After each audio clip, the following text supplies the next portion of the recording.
Hey,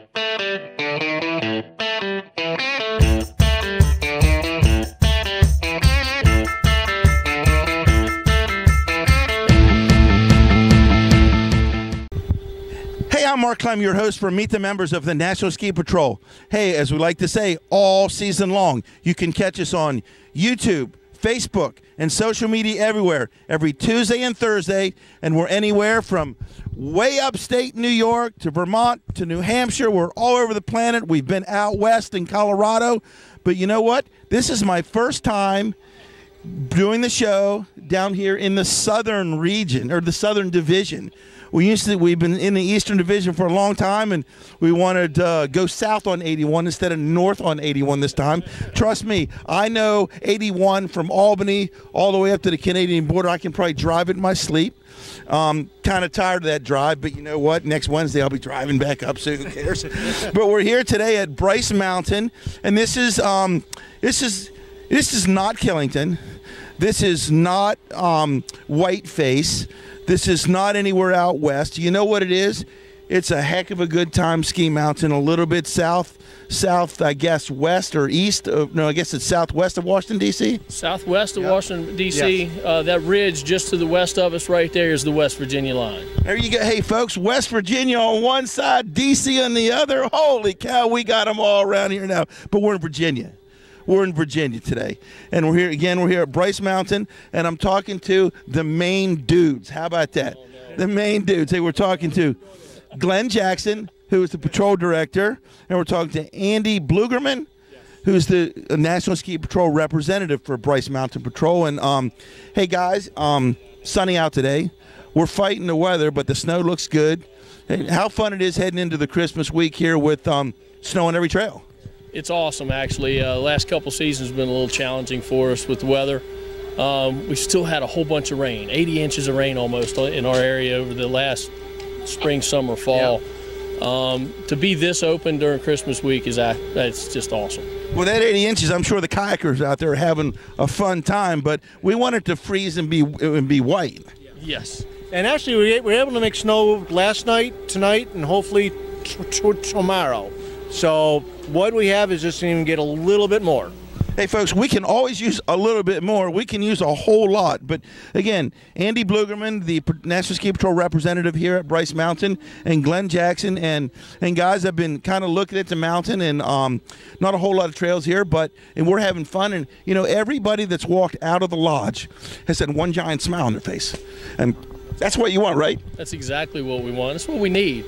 We got a brand new lodge. We just got a temporary occupancy on it this week. It was due to be finished 2 weeks ago, but 80 inches of rain kind of held them back a little bit. So I heard that. But it's brand new to us. It's really a huge upgrade to Bryce Resort. Had a new lift 6 years ago, so we're continuing to upgrade the mountain. Snowmaking here is impeccable. The snowmakers and the Horst the Locher family, who've been here since 65. Since 1965. Well, that's cool. And they know how to make snow and when to make snow. And really, to get us this open is them knowing what to do and how to do it. Now, folks, you know, these guys are no joke down here. I mean, you know what? An injury is an injury is an injury, no matter if you're skiing on a big mountain or a little mountain or whatever. And these guys are pros. I mean, you have 25 or so volunteers. You have 25 or 30 paid staff, but you know, they're all professional EMS care providers, and they're doing the same thing. They're putting the same Band-Aids on you as anywhere you go. And Andy, why don't you talk about managing a crew here of about 55 or so patrollers, and the struggles and the fun time you had, because they're coming from everywhere here. I talked to you earlier, and you said they came from as far north as Northern Virginia, and they come from Richmond here. And just talk about managing that group of people and keeping it fun for the patrollers every day you're open. Yeah, I mean, we have a great group here, and like you said, again, anyone coming from 2 hours away to 4 hours away. We got everyone that's, you know, their first aid is when they're here, to people that got EMTs, doctors. So we got a little bit of everyone, but everyone goes to the same care, which is key. You know, the outdoor emergency care class, which is a National Ski Patrol educational program. Yep, absolutely. Yep. And also, it's like we got the nice thing about our place, and I'm sure it's the same as a lot of other places, we got diversity, everyone from all kinds of backgrounds. But I tell you, once we get on the hill, we're one family. One thing about this place is, our thing is we have to breed our own ski patrollers here. We have a lot of people that are third-generation ski patrollers that are here, and that's what we like. It's a family-friendly place, not only for the patrol, but also for everyone that comes here. Now, we hear that a lot about the family. When you talk to patrollers all across the country, I said, what's it like being a member of the National Ski Patrol? And he said it's an extension or a family. And we run into first-generation patrollers, third-generation patrollers, and guys like your guy Will Longsworth that came out here, and he's a college student, but he's putting in the time and he's having fun as well. And Glenn, talk to me about you have young guys and old guys. You have guys that could put Band-Aids on and guys that could probably do surgery if they really wanted. I actually do have some folks that could do that. Yeah, all walks of life and all different, experience levels. Paramedics. We do have a physician on. She's a back doctor for our patrol. Hey, I may need that in a couple of years, We all might, know. But yeah, when they come together, we all operate as outdoor emergency care technicians. And the experience level, though, all walks of life, having all those different life experiences that they're able to contribute to the patrol and contribute to the mountain. Just makes the patrol special. This is a family. And what I loved about it from the day I started here was it was a lot like the fire department. I come from you're 30 years of firefighter from Fairfax County, I might add, correct? Yeah, I retired 2.5 years ago, and I love that. I loved it just as much the day I retired as the day I started. But it's a family there too, and there was a lot of tradition in there. And the National Ski Patrol's got a lot of tradition as well. And that's what really attracted me to this, and I love it.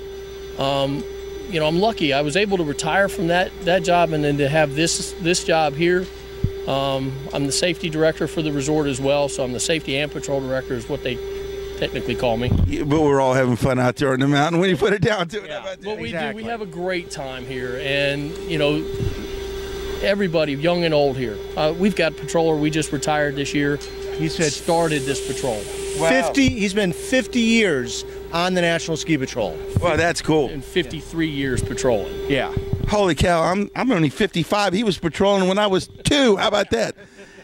Hey, Glenn, how about you guys tell me, there's always challenges when you open up the mountain on the weekend, and whether it's a whole bunch of people here and making sure they're not skiing in off the trails and all that stuff, but it seems like everywhere we go now, we're running into a USSA ski race. And I heard that today it's your son versus my son. So how about the challenge of that? Look at here, that's awesome. No, seriously, when you have a race like that at a small hill and you're going to take up, even though one trail is going to be a decent percentage of the mountain, how do you make everybody else happy? Oh, it's just, the presence of everybody out here. One of the biggest compliments Bryce Resort gets is how friendly we are, and the customers, our guests say it all the time. Yeah. So we try to have our presence out on the mountain all the time, just trying to making sure everybody's having a good time. Challenges sometimes, early season snow. You got to make USSA happy. We got to have the fencing up, and we 2 inches of rain this week, and you're trying to keep that fence up. I think the key is we have every slope open except for one. So we're only closing down one of, we have 6 main slopes. So everyone's got 4 other slopes to choose from. No one's complaining. And all of them are skiing pretty well. Yes. Hey, that's good. That's what we like to use. I'm going to click them on here in a little while and go out and find out where that serious, legendary Bryce powder is that ski patrols hide. Let us know where that is too, please. Yeah, somebody did it for me too. I haven't seen it yet. Now, Glenn, just tell me about, you've talked to me earlier about the bike patrol, and we talked to Will a little bit about the bike patrol. It's still in its infancy in terms of, being under the National Ski Patrol umbrella, I guess you might say. And you tell me that, but your program is big time here. Just tell me a little bit about the mountain bike patrol and how the ski patrol intervenes with the bike patrol when the snow melts. It's been a really good transition. Yeah. We started this 6 year. Our bike park's 6 years old. We just finished our 6th season. And Andy and I both started this bike patrol together. And it's a lot of the same. I mean, yeah, there's difference when you're on snow and you're using a toboggan. In the summertime, we're using a Polaris to get them off the mountain. The way our mountain is laid out, we're blessed because we do have access off of the slopes to each one of the trails. We've got the equipment that if we need to really get somebody out of the woods, we've got military stretchers that, you know, we just need a couple hands. We can get them on a backboard or on that stretcher and get them up onto the Polaris and down into first aid. And when are you guys open? Just weekends for mountain biking? How's that work? Well, it varies. Prior to Memorial Day, we're weekends only. Usually Friday through Saturday or Friday through Sunday. And then after Memorial Day through Labor Day, we're 5 days a week. So this past year we experimented a little bit. We did Saturday through Monday and then Wednesday. So it really worked out pretty well. We've gotten a lot of this little mountain has gotten more known for its mountain biking than we ever have for our skiing. Yeah, wow, that's cool. Yeah, and like I said, we mentioned earlier, it's like we got on the whole East Coast, we're rated number 3 for the mountain bike hill. And You know what though? When I can bring my mountain bike out, and I've been mountain biking a long time, but I seem to hit every tree. I'm going to hit every tree. But you know what? It's fun. It's fun, right? But we also got a saying here also, trees win. Yeah. So trees always win. I don't hit them fast. I'd rather go uphill than downhill. Yeah, and you'll see when you go up here, the trails were made by the same people that made the trails out at Whistler. Oh, wow. So our trails are really great, and we could have that 80 inches of rain, and you can come out here an hour later, they're drained out for the water. So they are really nice trails. Hey, folks, you're hearing it here, and Meet the Members of the Ski Patrol likes to hear about the new things that patrols are doing out here. And if you're watching Melanie Hood, my good friend Melanie Hood from Lakewood, Colorado, this has got to make you feel proud because I know that you're up there at Winter Park skiing right now, but you're gearing up for the mountain bike season because this was one of your dreams to get the National Ski Patrol heavily involved in mountain biking. And, hey, come on out to Virginia. How about that? Glenn, you welcome Melanie out here? Absolutely. Welcome out there. And if she's out there at Trestle, I'll probably see her this summer because they're having the Nationals this year, I believe. Well, Melanie's wherever the fun's going to be had, I think. Okay, well, and that's not a dig on you, Melanie. Well, Melanie, I might be coming to see you this summer because my son's competing pretty heavily in the mountain biking these days. And so we're heading out there for the Nationals this year. Hey, folks, if you like what you see, you like what you hear, and you're like, you know what?